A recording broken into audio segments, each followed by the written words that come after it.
My name is Rob Knowles and I'll be delivering your self-study module, Principles of Working Within the Private Security Industry today, which counts towards your overall learning time as stipulated by the SIA for people seeking licence-linked qualifications in order to gain a licence to practice.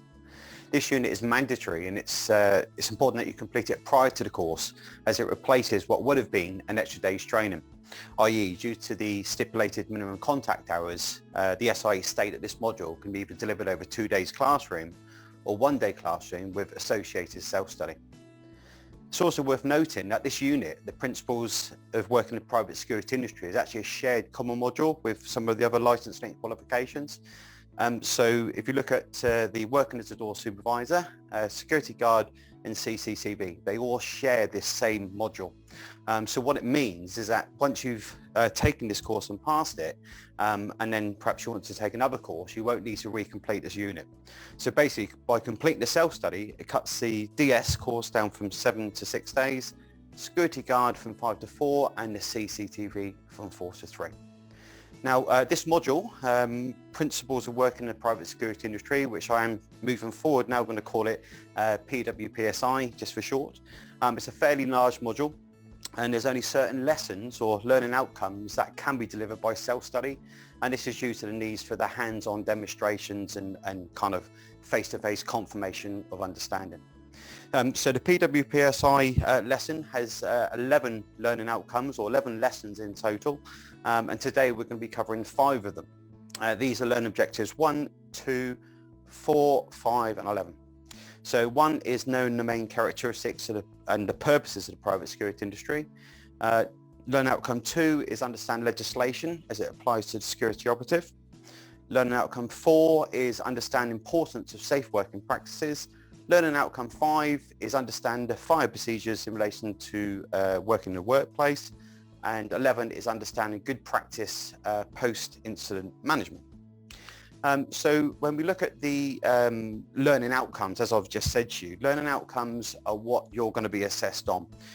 So in relation to preparation for your tests, you need to know what the learning outcomes are, and then you also need to know what the assessment criteria is.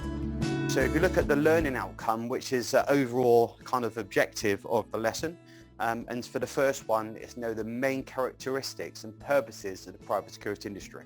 So that's the learning outcome. How are you going to be assessed on that? How are they going to check that you've learned that outcome? Well, that's now, the outcome is then broken down into assessment criteria. Okay, so I'm just going to run through now what we're going to be running this module, which is going to be assessment criteria, which would mean at the end of it, providing you can answer questions on those assessment criteria, would mean that you've achieved the overall learning outcome of knowing the main characteristics and the purposes of the private security industry.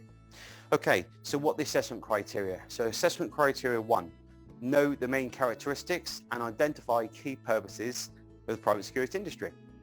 Assessment criteria 2 is state the main aims of the Private Security Industry Act 2001, state the main functions of the Security Industry Authority, the SIA, state the purpose of the approved contractor scheme, identify licensable roles under the Private Security Industry Act, recognise the required standards of behaviour required of a security operative, identify the benefits of crime reduction or community safety initiatives, recognise how assignment instructions support the security operative's role, recognise how each security operative role may use CCTV, and identify limitations of CCTV within the security operative's role.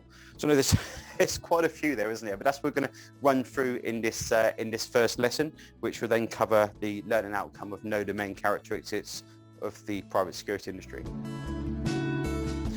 So first of all, and in its basic and rawest form, is what is security? What is the definition? Well, I think if you looked at the definition, security is a state or feeling of being safe and secure. The UK's private security industry provides security services to protect premises, property and people. This is mainly achieved by the use of CCTV, presence of either uniformed or ununiformed guards, and other physical barriers or visual deterrents such as security signage. I mean, you think about it nowadays, when you go out, you go into town, you go down to your local high street, there's security ever, isn't there? You think, what types of places do you see security working at? Well, of course, the obvious one is shops, isn't it? Okay, so shopping centres or shops, or even things like jewellery shops, things with high value. And so you see them quite often, around shops, garden premises. Where else? Corporate buildings, so working in reception, etc. Who have sometimes often dual roles now. You know, the primary role is one of customer service, of course, to welcome people into the premises, but also to act in a security manner or security role if needed as well. And of course, you've got places like the job centres, Department of Work and Pensions, and then of course going on to building sites, whether they have security throughout the day or at least they will overnight, etc., etc. Okay, so that's in a nutshell security. So the overall responsibility of security is to prevent crime and unauthorised activities. So what will your roles include? So including things like assisting with the prevention and reduction of loss of goods from things like shoplifting, burglary, pilfering, etc. To protect buildings and the contents from theft or criminal damage. And also protection of people from assault from themselves and others. So that's another key role with security. It's not only guarding premises, it's sometimes going to be dealing with conflict as well. So your role will also in security be monitoring and responding to like a variety of types of safety risks to the public. So you might be controlling access and egress, or say entry and exit to a premises. It's important that you know the premises evacuation procedures properly, because if you will be responding appropriately to different emergencies. And you think, well, what types of emergencies can you have? Well, of course, the obvious one is fire. So do you know your fire evacuation? Your part of your role may be working as a fire marshal. At the very least, you'd be checking fire exits. And if there was a fire alarm, you would be helping or assisting in moving people. As well as perhaps assisting with, assembly points, etc., etc. So fire, more so nowadays, is the concern of a terror threat.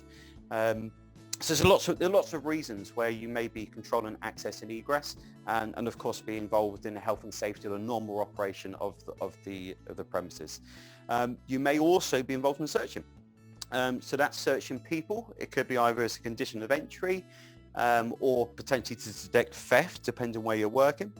You could also be searching premises, buildings for things like suspicious items, or hidden items, or suspicious packages, drugs, etc., etc. Okay, so how can security be provided? So they say that there's three broad ways or three broad terms in which security can be provided. They're manned security, physical, and systems.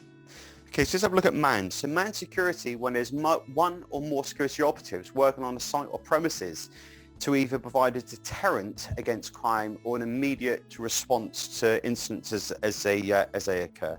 You know, and think of it in the most kind of common sense perspective. You think of someone, if they're thinking of breaking into a building site because there may be some power tools or something there that left overnight, and they're thinking of breaking in to steal it.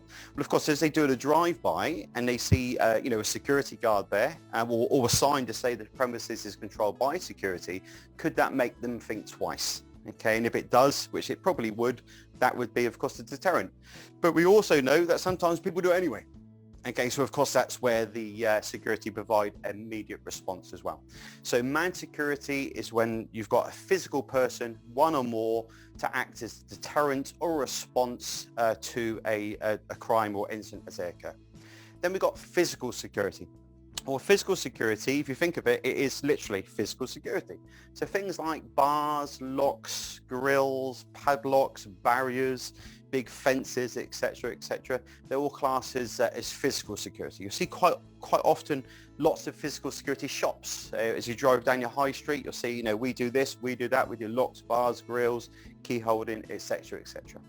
Okay, so that's physical. Then we've got systems. So systems, either electronic or other technical systems, to monitor premises for crime and other dangers.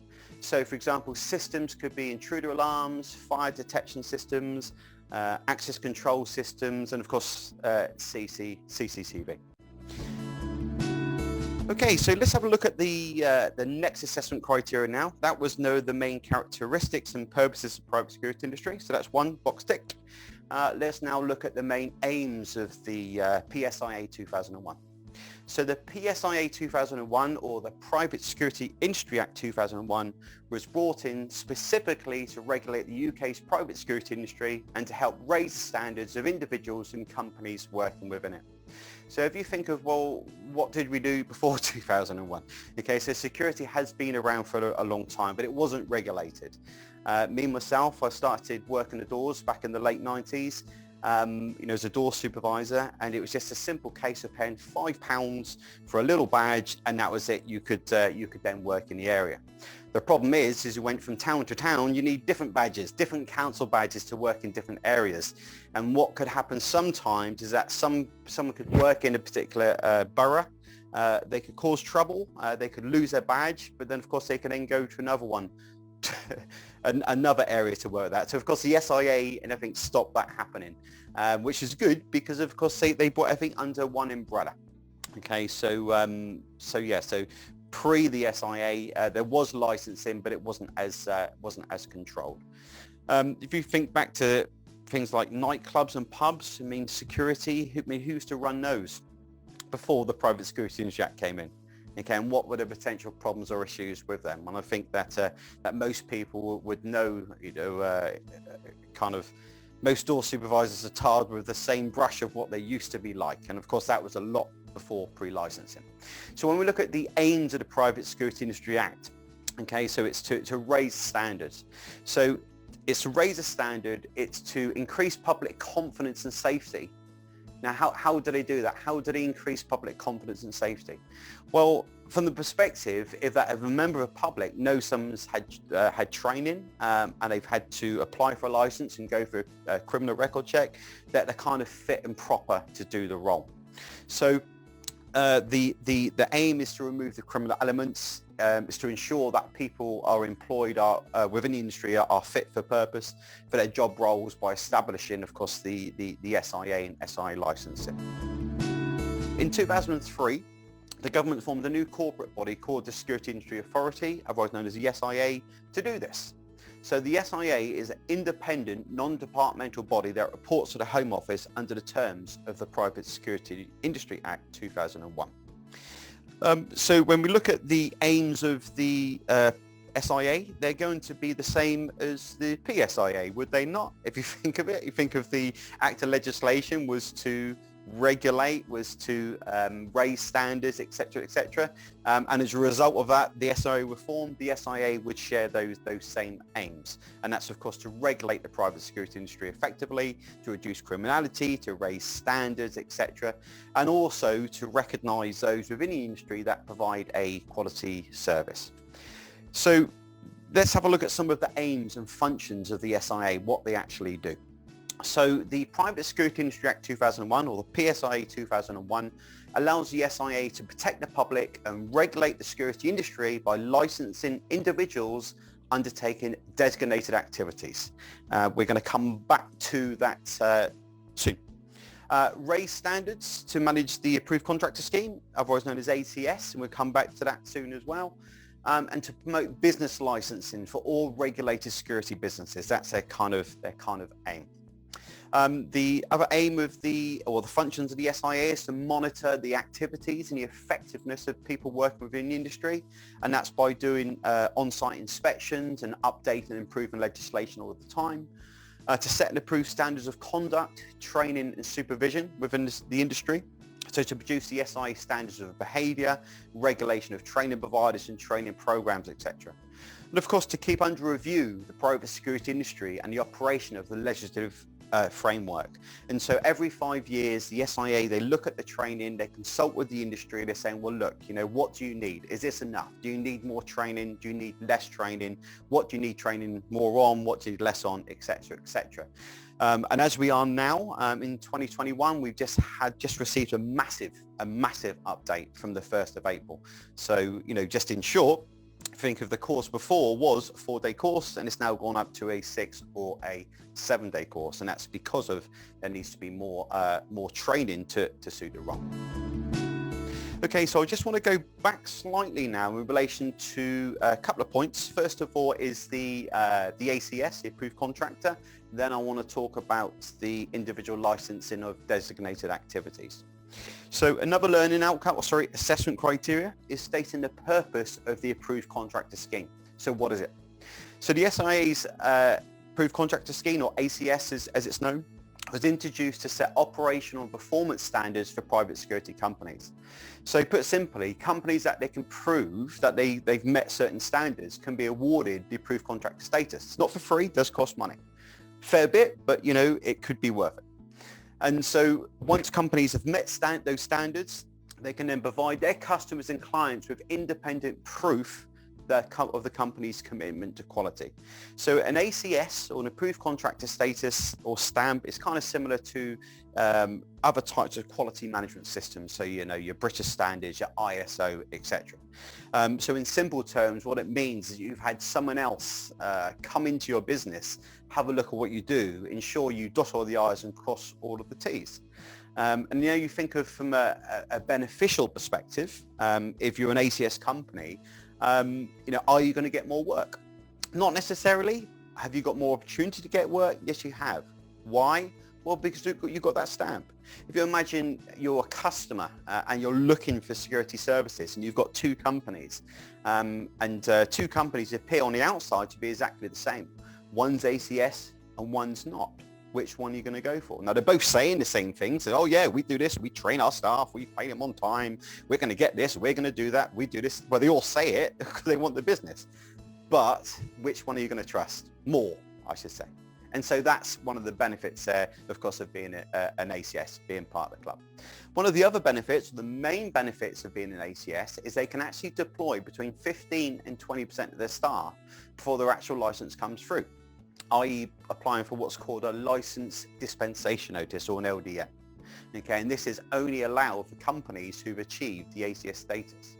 So if you think about it then, from that perspective in relation to an LDN and how that works, it means that once you've passed your course and you've got confirmation of passing, you can then go online to apply to the SI for the license itself. At the end of the application, you'll then get a notification to go to the post office with your ID and then your money, and you'll go down and do that. Okay, and once you've done that, you then go home, log back into your SIA account, and then you'll see the different steps that it goes through in relation to your successful application. The first step is in your licenses and next steps. But it's at that point you could then, when your license is next step, it's at that point you can then give your application number to your employer. And if they're an ACS company, they can then apply to the SI for a license dispensation notice, which means that technically, potentially, you could be working with them almost right away. Okay, so the other function I want to expand on is the management of individual licenses for those classes undertaking designated activities within the private security industry. So let's have a look at the designated activities, but let's have a look at the roles first. So the SI licenses can be either a frontline role or a non-frontline role. And so frontline roles, as we know, customer facing. Non-frontline roles will be people who manage or supervise or employ individuals who engage in licensable activity. So managers or directors of companies. They would have to have an SI license, but it could be one which is non-frontline rather than the frontline. There is one more non-frontline role, which is or could be key holding. So what is key holding? Holding someone's keys, basically. It is. So yes, so when you're holding someone's key or alarm codes, and then the alarm goes off at 2 or 3 in the morning, and then you can go down and turn that off or meet the police as they arrive. So you can do that on a non-frontline license. Only thing is though, is if it isn't a non-frontline license, when you do respond, you can't start looking around and looking for break-ins, etc. Because if you did, that would then cross over and then be a frontline role. So I know it's a little bit confusing, but if you think from the perspective from a business perspective, a lot of physical security companies, ones in a high street you see, they also offer key holding duties, don't they? And of course, if they were going to respond, they're not going to start going around, looking for break-ins. They'll simply just turn the alarms off. Okay, so let's have a look at some of the different frontline roles now, or what's classed as designated activities. Okay, and that's actually one of the other learning outcomes or assessment criteria, which is identify licensable roles under the Private Security Industry Act. So SIA license covers security guarding, door supervision, cash and valuables in transit or CVIT, close protection, CCTV operators, key holding, and a vehicle immobilization. Now, not all roles need SIA licenses. Yes. So there's going to be some in-house security roles where, when I say in-house, is that you're employed directly by the employer, you're not subcontracted in. If that's the case, you don't have to have an SIA license, but of course you would need to show, or your employer need to show, that the training you've had kind of at least meets what the minimum standard of what the SIA would. But even still most places, they will still do the SIA licensing just for due diligence perspective. Other places or roles perhaps you wouldn't need a license would be things like event stewards, car parking stewards, private investigators, etc., etc. Okay, so let's have a look at the frontline roles that you would need. Okay, so first one, security officer or security guard. Okay, so a security guard, they guard premises against unauthorized access or occupation, against outbreaks of disorder, theft or criminal damage. This includes providing a physical presence or carrying out a form of patrol or surveillance to deter crime. They may also guard one or more individuals against assault or against injuries that might be suffered in consequences of unlawful conduct of others. So security officers or security guards. Discuss those earlier in relation to where they may be working. So most places when you walk around in town and you see security operatives in action, they're going to be security guards. Next one is door supervisors, door supervision. So door supervision or door supervisors carry out security duties in and around licensed premises, okay, where alcohol is sold for consumption on the premises. Okay, so for example, things like bars, pubs, nightclubs, casinos, holiday parks, theatres, etc. So anywhere where alcohol is sold for the consumption on the premises. You may think to yourself, well, hold on a sec, Rob. You know, all about in Tesco's, they sell alcohol in Tesco's, don't they? But you can be a security guard working there. Yeah, but they sell alcohol. Yes, they do, but can you drink the alcohol on the premises? No. Do some people? Yes, some people do, but should you? Are they licensed for that? No, they're not. No. Okay, so just because they sell alcohol doesn't mean you have to have a door supervisor license, but if they sell alcohol and they're licensed for the sale, for the consumption on the premises, then yes, you do. So part of their roles, in addition to what I've already discussed with the security guard, would be to things like prevent crime and disorder, keeping staff and customers safe, while assisting to uphold the license and objectives. So the roles are fairly similar, but just a little bit geared more to the nighttime economy. So of course things like controlling entry to a premises, you'll be checking people's sobriety, making sure you've got the right attitude, refusing entry, searching, etc., etc. Okay, so we looked at security guard, or security officer, we looked at door supervisor, then there's a key holder, wasn't it, that I was touching on earlier. So key holding can also be a frontline role as well, where you're actually going down to the premises to turn off the alarm, but also to seek and to see where a break-in's happened or if there's an intruder still on the premises. But the actual definition of a key holder is where a security officer keeps custody of someone's keys or controls access to a similar device for operating, whether mechanical, electronically, or otherwise any types of lock. That's classed as key holder. Then we've got CVIT, or cashing valuables in transit. Okay, so these, everyone's seen them. They're the guys that drive around in especially manufactured vehicles, with all the headgear on and stuff. They're the CVIT guys, or cashing valuables in transit. And then CCTV, public space surveillance. So operators carrying out guarding activities using closed circuit television or CCTV equipment to either monitor the activities of the members of the public in a public or private place, or to identify a particular person, or to guard premises against disorder, or to protect individuals from assault. So this includes use of CCTV to record images to be viewed on non-CCTV equipment. So there's going to be times where you don't actually need a physical CCTV license to operate CCTV, but we'll discuss that a little bit later. But if your role is specifically to deal with guarding against disorder or protecting individuals from assault, I can tell you now that that will require a CCTV license, unless you work in-house, as I said before with the in-house thing. But if you are in-house and you're employed directly by the employer, same applies. They need to ensure that you've had the training brought up to at least what would be seen as the minimum standard of training, which is the level set by the SIA. Okay, next SIA license, CP, close protection, bodyguarding, whatever you want to call them. Okay, so we all know who these guys are. We've all seen Bodyguard, right? With Kevin Costner. That's what they do, okay? So they protect against unlawful assault or injury that might be suffered as a consequence of unlawful conduct of others. So they're CP or close protection operatives. And the last one I'm going to discuss is VI, or vehicle immobilizers. Okay, so these guys are the ones who either remove or relocate vehicles, they put clamps on them, they restrict the movement and then demand money. Okay, so the VI or vehicle immobilization, that actually is not allowed in England and Wales and Scotland anyway now. It's only actually permitted in Northern Ireland.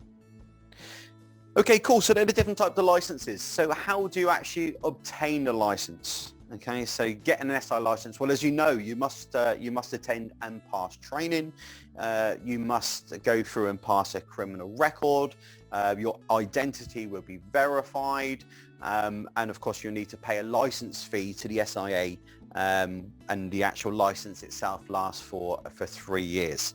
So you finish the course, you get the qualification. As soon as you finish the course and got the qualification, you can then go onto the SIA website, you register yourself an account. Once you've registered an account, you will need to activate that account. And if the email's not there, check the spam folder. You've activated your account, you then go through to apply for a license. It's a 9-step process. You get to the end of the process and press submit. You'll then get an email from the SIA to say, congratulations, you've finished the online application part. You now need to go to a post office. Now, it's not all post offices to go to. You can't go to any. They are specialised ones, but the SIA will provide you with a link for your local area to where to go. Or which post office to go to. So off you trot to the post office with your identification and your license application fee, and bosh, there we go, you pay for it. Once you're done, that's it, done. Well, kind of. There's not much more you can do at the moment. Okay, but what you will do, as most people do, you want to find out how your license is getting on. So you'll get home and you'll log into your account, and then you'll see the different stages or steps as it goes through in relation to your license being approved. Now remember, unless you're working for an ACS company, what does that stand for again, ACS?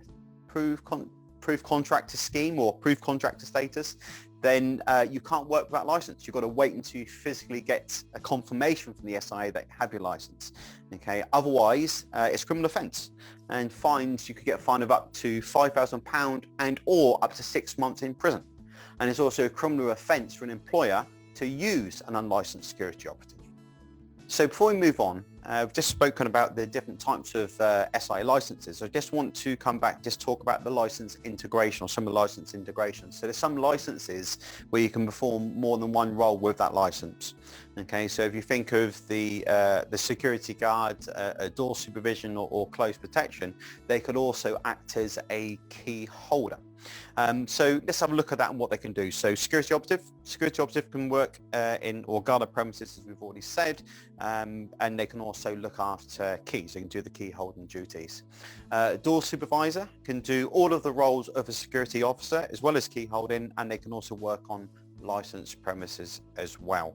Obviously it can't work the other way around though. Okay, a security guard can't work as a door supervisor, but a door supervisor can work as a security guard. Okay, so if you're looking for the license, probably the better one to go for would be the door supervisor, because it allows you to do more stuff. And then of course you've got close protection. In close protection, you can work as a door supervisor or security guard or as a key holder. And also with those roles, those three we just discussed, security guard, door supervisor and close protection, they can also view certain CCTV as well. But okay, we'll discuss that a little bit later. Okay, so recognising the standards of behaviour required as security operatives. So again, that's one of the assessment criteria. So of course, it's very important that all security operatives conduct themselves in a professional way at all times. Clients and members of the public expect security staff to act in a certain way. And if you think about it, how would you like to be approached if you were going to be approached by a security operative? What do you expect to see when you see one?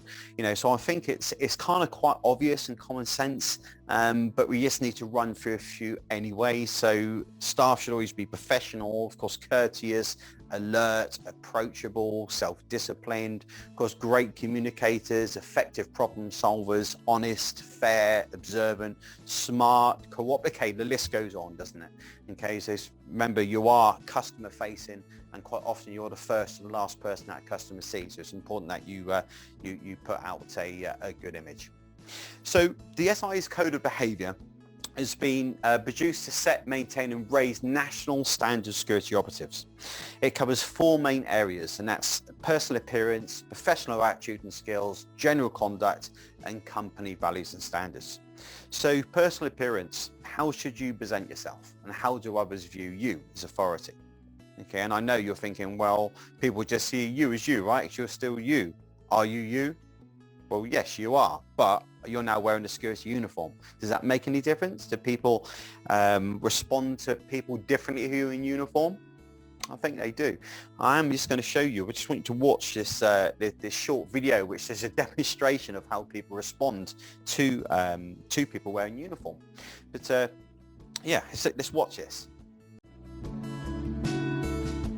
This man, he's Charlie, our actor, dressed to look like he's in charge, though he's in charge of nothing except a bogus uniform.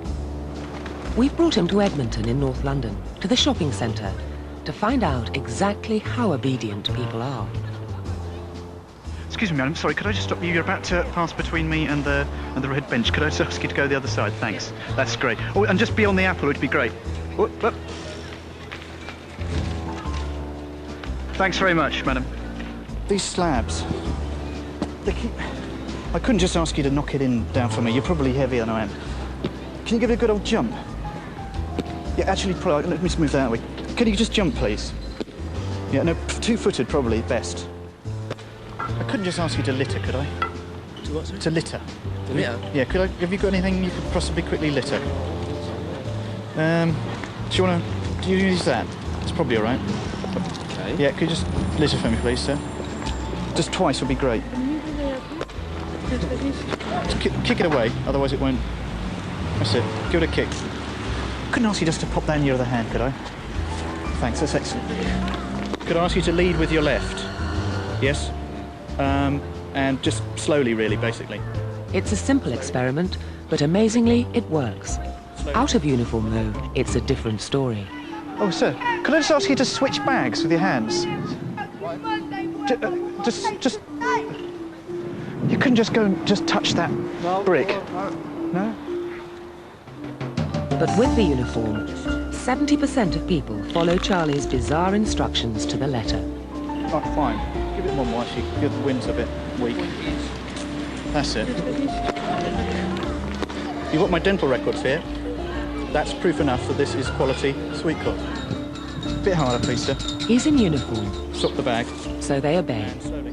Which made us wonder, what would power and obedience do to our human zoo? Okay, cool. Interesting, right? True though, isn't it? If you think about it, it is, authority figures do scare some people, or they put them on ease. I mean, if you think about it, if you're walking down the road or you just stood outside a shop and a police officer said, "Oi, excuse me, just have a chat with you," or they come over and say, "Excuse me," how would you respond to that? Well, of course you'd be like, "Yeah, hi, officer." But what happens inside? Do you get like your heart starts start getting palpitations? What's your immediate thought? What have I done wrong? I've done nothing. It wasn't me. It's kind of a natural thing to uniform. Okay, so just be perspective. And I know that, from my experience, when I first started working door, it's the same deal. And it's almost like, when I go out to speak to people, they look at me like I'm about to tell them off. But of course, quite often, people don't engage with security unless they have done something wrong. So I guess that could have something to do with it. But think about it from the point of, is that though you are still you, what you're wearing makes other people sometimes a little bit anxious about you. Okay, so it's important that you always make sure you're smart and presentable. And that comes down to the clothing as well. The clothing you wear must easily identify you as a security operative, unless of course you're undercover. Okay, and the clothing generally must be in accordance to your employer's guidelines, and so the employer will sometimes give you ties or blazers or whatever in order to represent their company. So unless you're working in covert security or you have an LDN, what's LDN stand for? License Dispensation Notice, your SIA license must be worn on the outside of the clothing with a photograph displayed at all times. Okay, so that's your personal appearance, all about your professional attitude and skills. So you're supposed to carry, well, you would carry your duties in a professional manner with due regard and consideration to others. And you should always act fairly and never discriminate. You should use moderate language, and which is not obviously defamatory or abusive to anybody, okay, which may make them feel that on edge, or that you're putting them down. You need to be fit for work and remain alert at all times, and develop an appropriate knowledge of services and amenities. When it says being fit for work, what does that mean? Okay, so that's mentally, isn't it? Mentally, psychologically.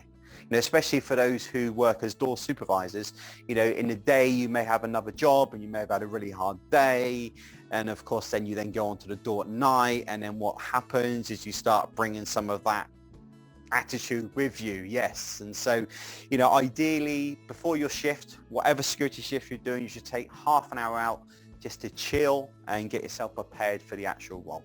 And in relation to developing local knowledge of services and amenities, believe me, you're like a public information building all night or all day. Excuse me, do you know where this is? Do you know where that is? Do you know where this is? Do you know where that is? And in an ideal world, you can say yes, rather than I don't know.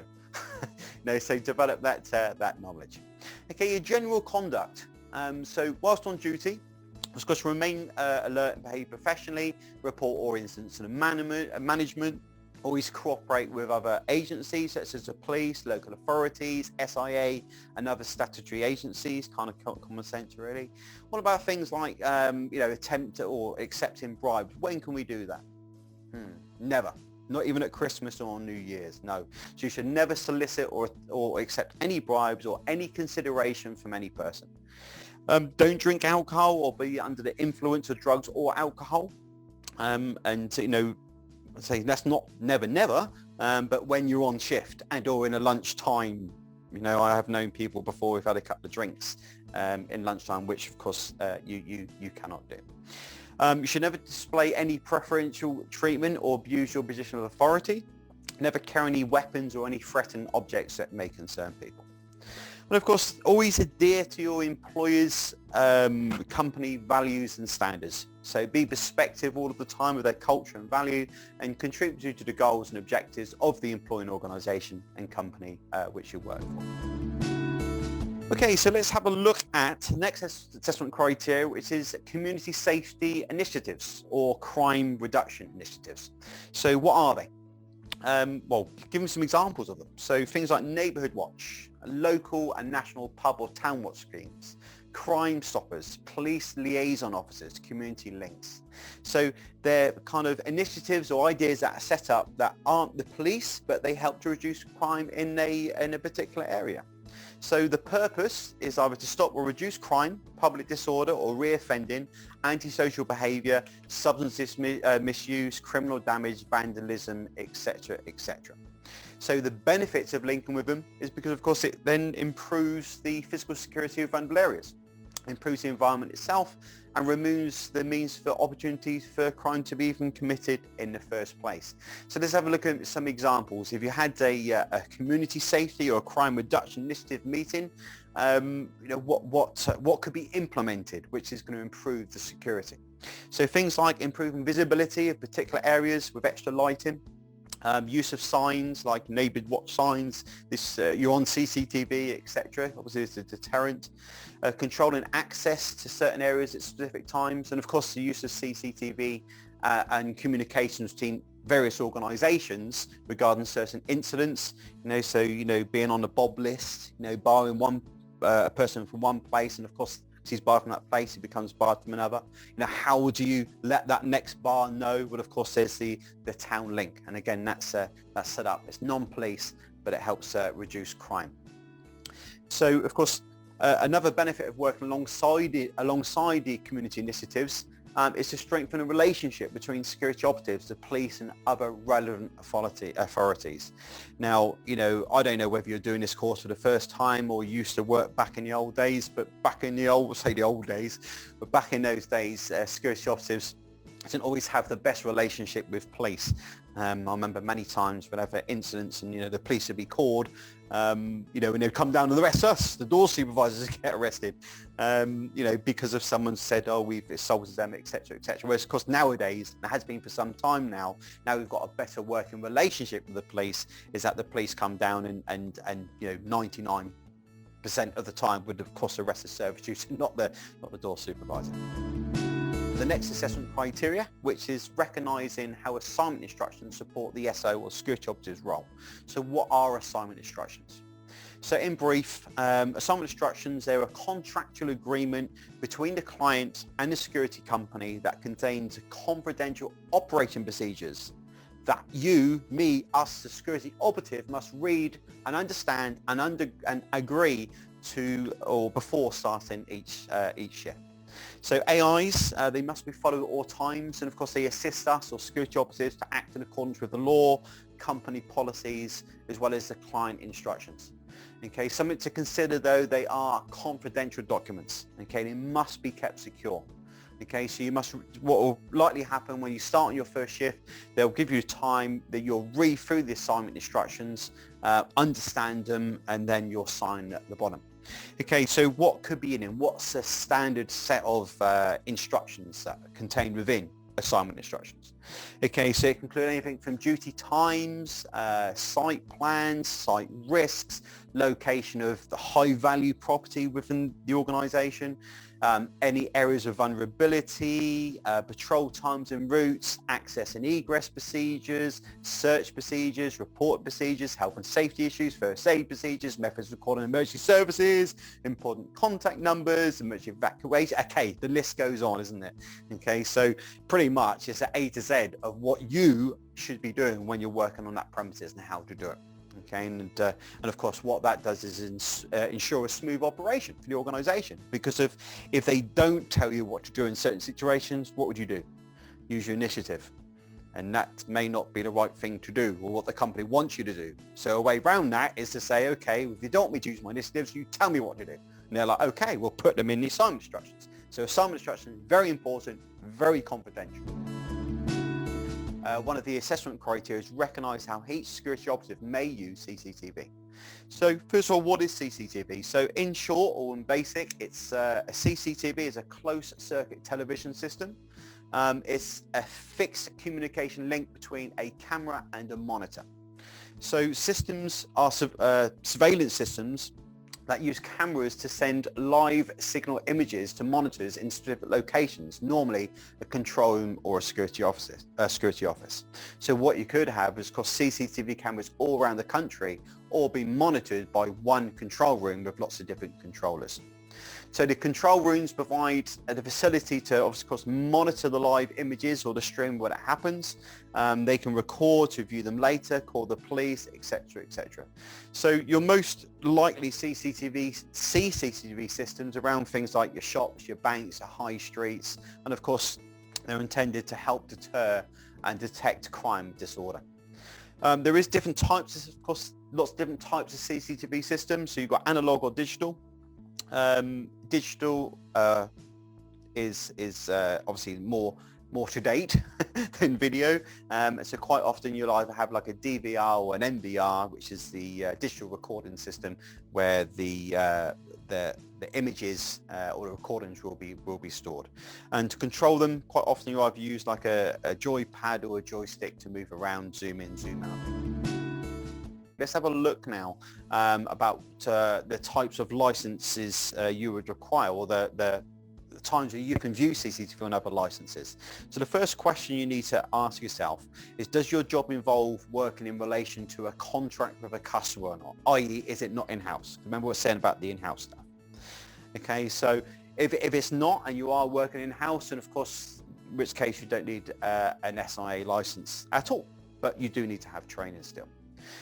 So let's say it's not, and you are actually being subcontracted into a premises. Next question you need to ask yourself is, do you use equipment to monitor members of the public or to identify particular individuals? Okay, and it doesn't matter whether the areas you're monitoring are private or public. Are you using the equipment to monitor members of the public or to identify particular individuals? Okay, if the answer is no, you're not, are you then using your CCTV to guard against trespassers or protect property from destruction, damage or theft? Okay, so if you think of the guys that work in the shopping centres, what are they there for? Are they monitoring the members of the public to identify particular individuals, or are they guarding against property from destruction, damage or theft? So it's quite often the latter, isn't it? Okay, so they're guarding for theft. And if they are guarding for theft, do they need to have an SIA license? Yes. But any of the licenses of the close protection, door supervisor or security guard will allow someone to work at the shopping centre to protect property from destruction, damage or theft. Okay, so let's say that you are monitoring members of the public to identify particular individuals. So yes. So are you using CCTV to guard premises against disorder or to protect individuals from assault? If the answer is yes, then yes, you do need the public space surveillance CCTV license. Okay, if you're not using the CCTV to guard premises against disorder or protect individuals from assault, then what are you? What are you using it for? And it's quite likely it's going to be to protect against trespassers, protect property, etc. In which case, you would just need one of the other types of SIA licenses. Let's have a look at the legal requirements when using CCTV. So kind of the limitations to using it. So not anybody can have CCTV. Well, anybody can at the home, but if you can use it for a business, they must be registered with the ICO, the Information Commissioner's Office. One person must be registered as responsible and accountable for the system. The ICO approval will also include the declared time the footage can be retained on the system before it over records. Signage must be clearly visible or an entrance point of the premises to let people know that CCTV is in operation. You can't have CCTV cameras in areas where people are expected to undress, so things like toilet cubicles, changing rooms, front footage, urinals, etc. And you must have an approved list of who can use the CCTV system, known as authorised persons. And of course, recordings must be used appropriately. So it's not just as simple as buying cameras and using them. There's quite a few hoops that need to be jumped through in order to be able to use them professionally. So benefits using CCTV. So the positives is the prevention of crime, to cut down on incidents, reduce costs by not having to employ additional staff. They can provide clear evidence for investigations, provide clear evidence which of course could be used in a court of law. You know, it's something that I often used as a door supervisor, is using the inhibitor of CCTV. Did you know that you're on CCTV? I can appreciate what you're saying, and unfortunately I still cannot allow you in. As you can see, you're being watched on CCTV, so therefore, and so by saying that, as soon as a person realizes that they're on CCTV, they'll think twice about doing it. Not always, but sometimes they'll think twice. So limitations. On the negatives, of course, is privacy issues and concerns, vulnerability to damage and vandalism of the actual cameras itself, misuse of the system, looking where they shouldn't be looking, so that's another potential limitation. Of course, it can't stop the crime taking place. So you can view it, but you can't stop it. Costs. Okay, CCTV systems can be very, very costly, very expensive. And of course, if you're a criminal, are the criminals familiar with the scope of the cover of the CCTV? So they know where it is, and therefore they know where it's not. And of course, people viewing the CCTV think, well, that's all right, we can see everybody. But of course, there's blind spots as well. Okay, so that finishes this session and the overall learning outcome, which is known the main characteristics of the private security industry. And what I'm going to do now, very briefly, is go back through the assessment criteria just to make sure we've covered it all. Okay, so the first one was know the main characteristics and identify the key purposes of the private security industry. So what is the purpose of having security? Well, to make people feel safe and secure, okay? To prevent crime, to detect crime and unauthorized activities, to act as a deterrent or to response to a situation, and of course to deal with things like health and safety emergencies. That's the main purposes of the private security industry. How can security be provided? Either manned, physical, or systems. Okay, that's that assessment criteria. The next one, stating the main aims of the Private Security Industry Act 2001.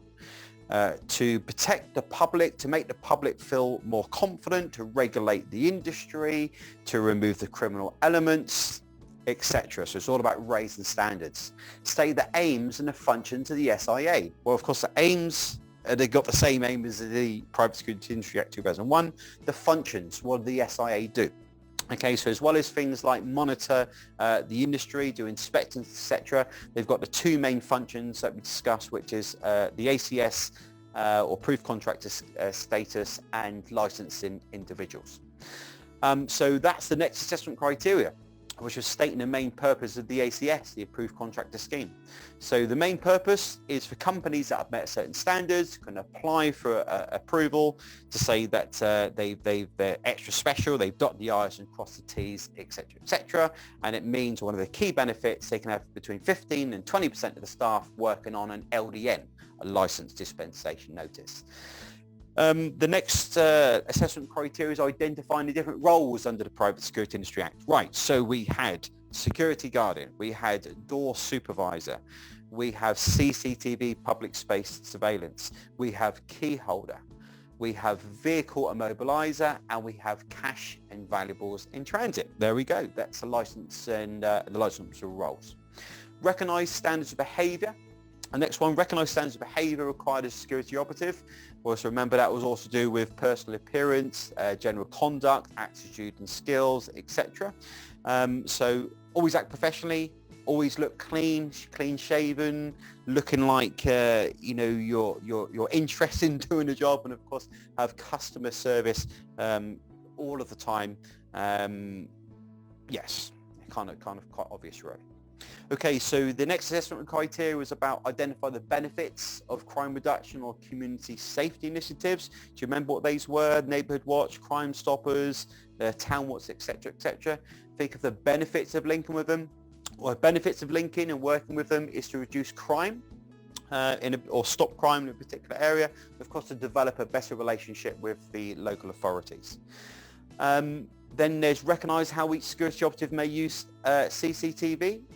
Well, we discussed CCTV just, and of course the different times when you can and can't use CCTV. So if your role is to prevent against trespassers or prevent theft, then you can have a door supervisor, security guard, CCTV or close protection license. But if your role is specifically to do with disorder, monitoring disorder or identifying a particular individual, then you need to have a specific CCTV public space surveillance operator license. Assessment criteria is identify the limitations of CCTV within the security operative's role, and that's what we've just spoken about, in relation to the cost of the equipment, the having to go through the ag of the registration of the ICO, registering people, policies, etc., etc., etc. And the last assessment criteria is recognising assignment instructions and how they support the security operative role. So what assignment instructions? AIs, that's a big list of what your employer wants you to do. Yeah. So in short, AIs are a contract between the client, the security company, okay, where they write the rules, and then you as a security operator, you then go and read those rules, sign it so you've agreed it,